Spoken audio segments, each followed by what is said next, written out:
안녕하세요. 오늘 저널 미팅 발표자 최가영입니다.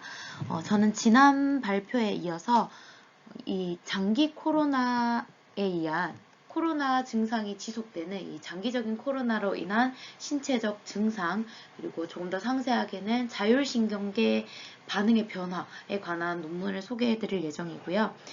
눈치를 채신 분들도 계시겠지만 제가 이제 곧 포스닥으로 소속이 될 이제 타 연구기관에서 이제 수행할 연구가 이 장기 코로나와 관련된 연구입니다. 그래서 간간히 관련 연구를 좀 서칭을 하면서 알게 된 재미있는 새로운 것들이 이제 저희가 기존에 하던 연구들이랑 조금 궤가 다르다 보니까 이제 교양 삼아 이렇게 공유하면 좋지 않을까라는 취지에서 해당 문헌들을 좀 준비해 보았습니다. 그래서 오늘은 이렇게 두 가지 페이퍼를 소개해 드릴 예정이고, 이제 저널의 임팩트 팩터는 다음에 보이시는 것과 같습니다. 제가 롱 코비드, 장기 코로나 이런 용어들을 좀 계속 사용하고 있는데, 이 롱 코비드라는 용어는 영국의 NIC, 그러니까 임상연구소의 정의에 따르면 이제 질병 코로나에 감염된 이후 이 관련된 질병의 증상이 보통 한 일주일 내외에서 다 이제 완화가 돼서 사라진다고 하는데, 만약에 이 증상이 4주를 넘어서 12주에 가깝게 증상이 계속적으로 나타난다면 이러한 징후를 롱 코비드라고 정의를 한다고 하고요. 만약에 이러한 증상이 12주를 훌쩍 넘어서 지속된다면 이는 또 롱 코비드 신드롬이라고 해서 별도로 또 정의를 한다고 합니다. 이 롱 코비드 신드롬, 이 장기 코로나 증후군은 흔히들 잘 아시고 있는 것처럼 호흡 곤란이나 두통, 기억력 저하, 메스꺼움, 식욕 부진, 불안, 우울, 피로 등등 굉장히 다양한 증상들을 포함하고 있습니다. 그 중에서 특히나 이제 기립성 저혈압 같은 증상, 아니면 비정상적인 발한 운동 기능, 신경병증과 같은 증상들은 이제 특히나 이런 증상들은 자율신경계 질환을 앓고 있는 환자들에게서 흔히 나타나는 증상들이라고 해요. 근데 이런 증상들이 코로나에 감염된 이후, 특히 이 롱 코비드를 앓은 이후에 이 같은 증상들이 악화되는 경향을 보였다라는 리포트들이 꽤 많이 나오고 있는 추세입니다. 그래서 오늘 여기까지 이제 기존의 이론들을 바탕으로 하자면 이 코로나가 자율신경계 질환과 좀 연관이 있지 않은가라는 어느 정도의 하이포테시스를 세울 수가 있는데요. 그래서 오늘 소개해드린 두 가지 문헌은 이 장기 코로나와 오토노미 너버스 시스템, 자율신경계에 관한 상관관계에 관한 두 가지 문헌을 추가로 소개해드리고자 합니다. 첫 번째 연구는 저희가 흔히 다루는 이제 생체 데이터를 취득한 연구는 아니고요. 최초로 이 라지 스케일로 롱 코비드 환자를 대상으로 비정상적인 자율신경계 증상을 설문조사 기반으로 데이터를 취득하고 분석을 한 이제 관찰 연구입니다.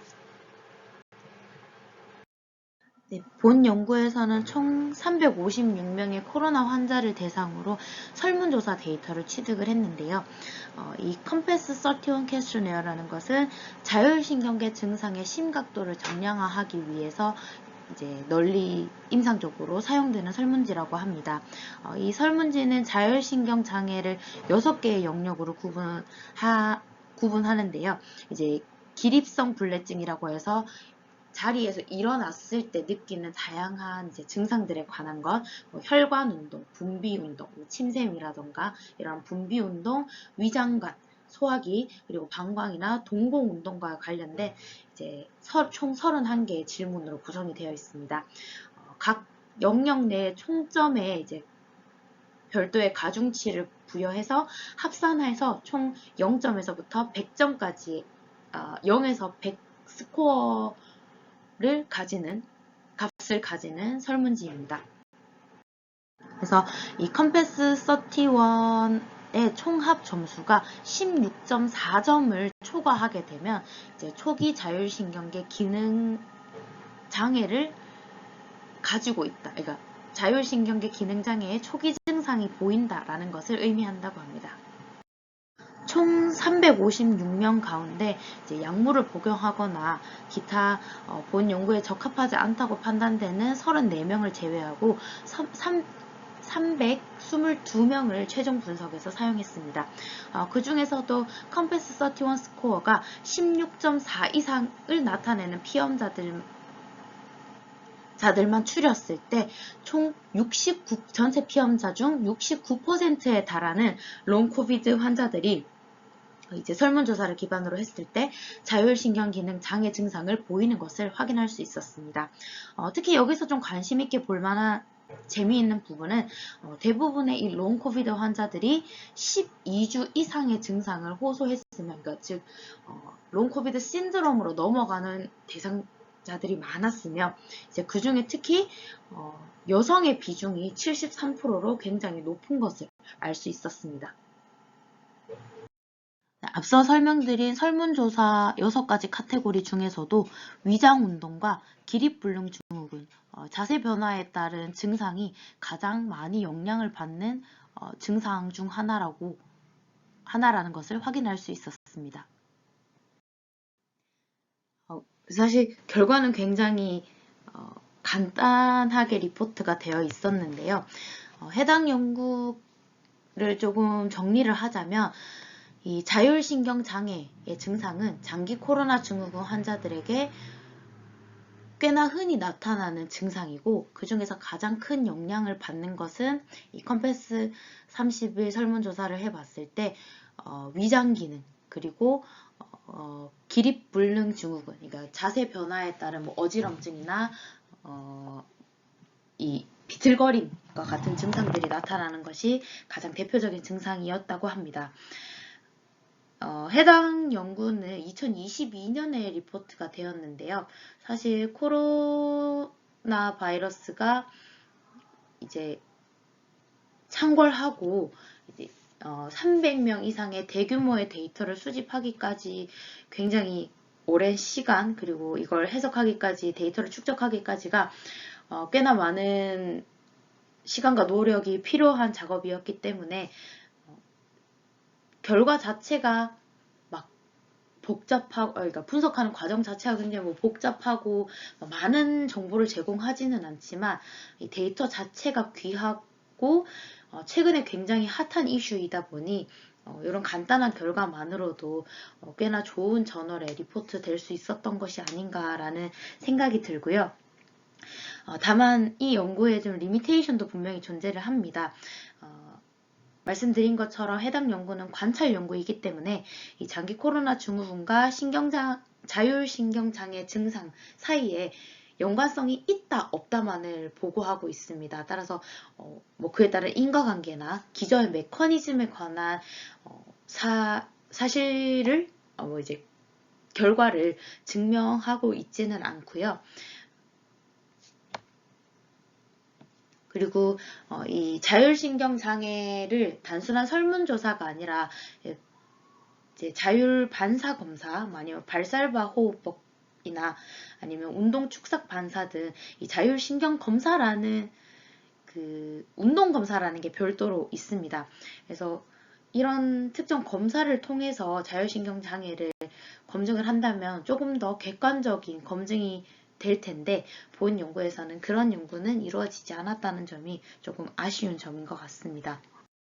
그래서 첫 번째 페이퍼에서는 이 롱 코비드가 결국에는 자율신경계의 기능 장애를 유발할 수 있다라는 것이 이제 시사하는 바였다면, 이제 두 번째 페이퍼에서는 정말 이 롱 코비드가 자율신경계에 영향을 미친다는데 그걸 이제 생체 신호로서 증명을 해보자라는 이제 시도 중에 하나이고요.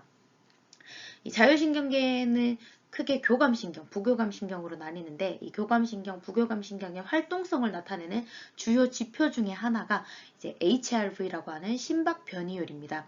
그래서 이 연구에서는 HRV 신호를 기반으로 이 NOR이라고 하는 지표를 이용해서 롱 코비드의 자율신경계 이상 증상을 입증하고자 했습니다. 이 NOR이라는 것은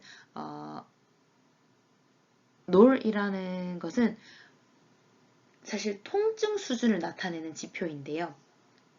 그래서 뭐 수술을 하거나 할 때 통증의 정도를 뭐 자동으로 모니터링 해주는데 사용되는 지표라고 하는데, 이 놀 지표가 헐트 레이트 그리고 HRV 등 다양한 교감, 부교감 신경을 나타내는 지표를 복합적으로 활용해서 산출을 해준다고 합니다. 그래서 본 연구에서는 이 놀이라는 지표 자체가 HRV를 반영하고 있기 때문에 HRV를 롱 코비드 환자의 자율신경계 변화 양상을 모니터링하는 주요 지표로 정의를 하고, 이 HRV 신호를 이용해서 산출되는 놀 지표를 기반으로 롱 코비드 환자의 자율신경계 이상 증상을 입증하고자 시도하였습니다. 본 연구에서는 39명의 피험자가 모집이 되었는데 총 3그룹으로 나뉘어져서 리크루트가 되었습니다. 12명의 코비드 환자인데 피로도를 느끼는 환자 12명을 모집을 했고, 똑같이 코비드 환자인데 피로감을 호소하지 않는 15명의 환자, 그리고 12명의 컨트롤군을 모집을 했습니다.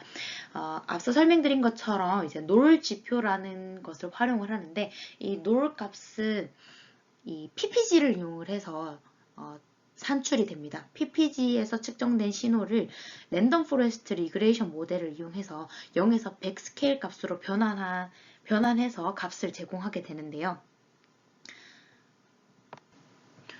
이 주로 자율신경계 이상 증세를 검증하기 위해서는 피험자에게 다양한 자세를 취하게 하면서 그때의 생체 신호 혹은 설문조사를 실시하게 됩니다. 그래서 본 연구에서도 본 연구에서도 다음과 같이 이제 다양한 Autonomic Nervous System Testing 4가지를 취하는 동안에 PPG 신호를 확보하고 이를 기반으로 놀 인덱스를 산출을 했습니다. 그래서 뭐 누워있는 자세, 서있는 자세, Flexion Extension 자세, Sitting Down 했는 자세, 이렇게 총 4가지 스텝에 거쳐서 연속적인 동작을 취하는 동안에 이제 놀 인덱스를 취득을 했고요.